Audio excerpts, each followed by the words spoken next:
Well, good morning, everyone, and how are you doing today? How are you, Fernando? I'm doing good. How are you? There he is. Just right here. Okay. We have today is an F150. I know, 3-door. Now I know what you're thinking. Wait a minute, what? What's a 3-door?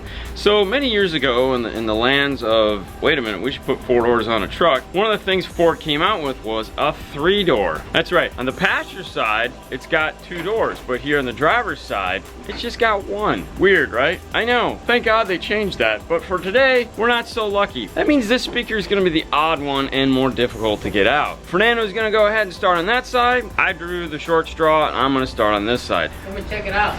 We just need to get this out. We'll see what he's got going on over there.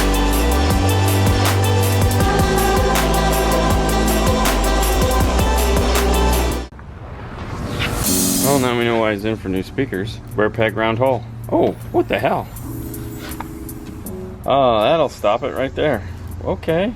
Yeah, I guess, you know. That's neat. They just fill the hole. Gotta fill with something. Yeah. The rest of the pieces are down there. Is that really? We'll get him out of the door. Well, never a dull moment here at 5 Star, right? Yeah. So real quick, we're gonna go ahead and put some of the Power Series 6x8 5x7s from Rockford. That's the T series. If you need 5x7s, they're definitely the best ones to go with. But without any more, let's get this done. Let's cut to some cool time lapse, shall we? Here we go. Ow.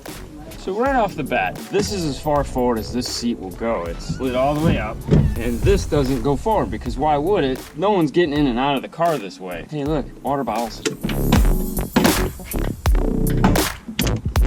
Now the trick to this, unfortunately, there is no amazing way to do this. You either have to pull the whole back seat out of the car, or you just kind of pry this corner up here. First off, we're gonna get these 2 seat bolts off, and of course they're 2 different. This is a Torx, this is a nut. Now we need to go ahead and remove the 2 screws holding this window in place here, so we can kind of like jimmy this out of the way.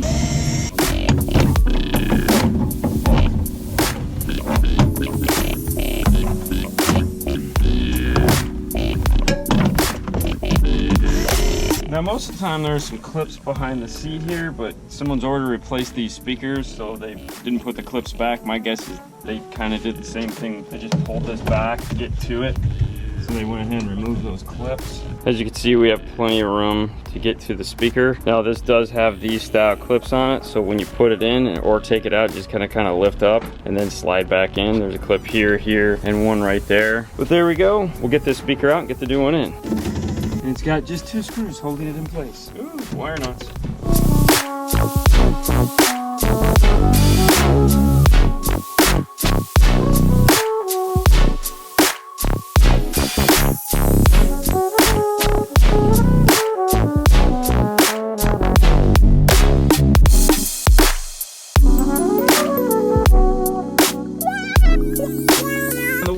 Thing about these T series because they have this tweeter mounted to this bridge here, and it's angled. In this case, you know, we wouldn't want to put it like this. It's going to blow all the sound back, and more than likely he wants the sound to come forward. But we want to make sure we install it like this. That means that the terminals are going to be on top, which means the wire that's from the factory is too short. So we just went ahead and lengthened the wire. Now we'll go ahead and plug it in, get this speaker screwed back into place, and move on to the next one.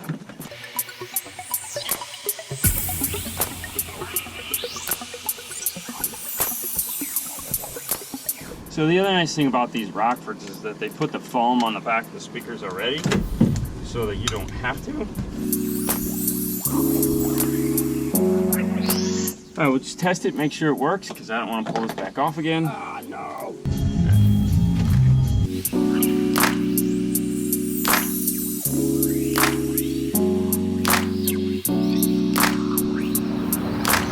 Alright, that speaker's in. Let's move on to this front door. Now, keep in mind, if this wouldn't have had aftermarket speakers in it already, the install would have been way different.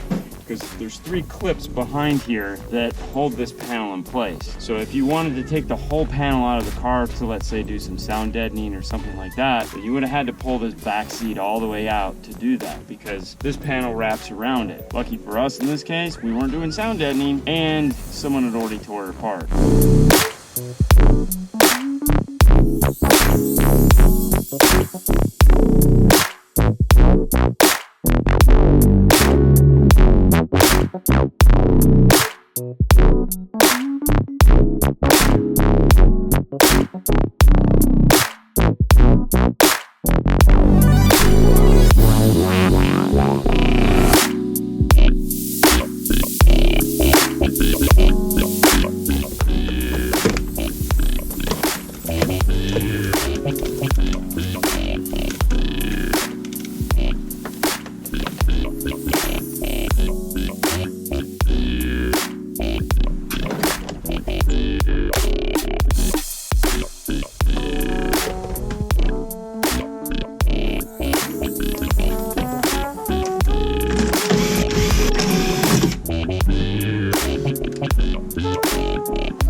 Alright, the last thing you want to do anytime you're putting in speakers is make sure to do a polarity test. It's very important. You want to make sure all your speakers are moving the same direction. We're using our speaker pop from our phone because this is a mechaless radio.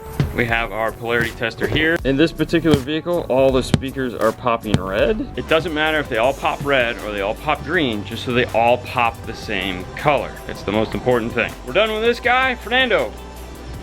On to the next. Bingo.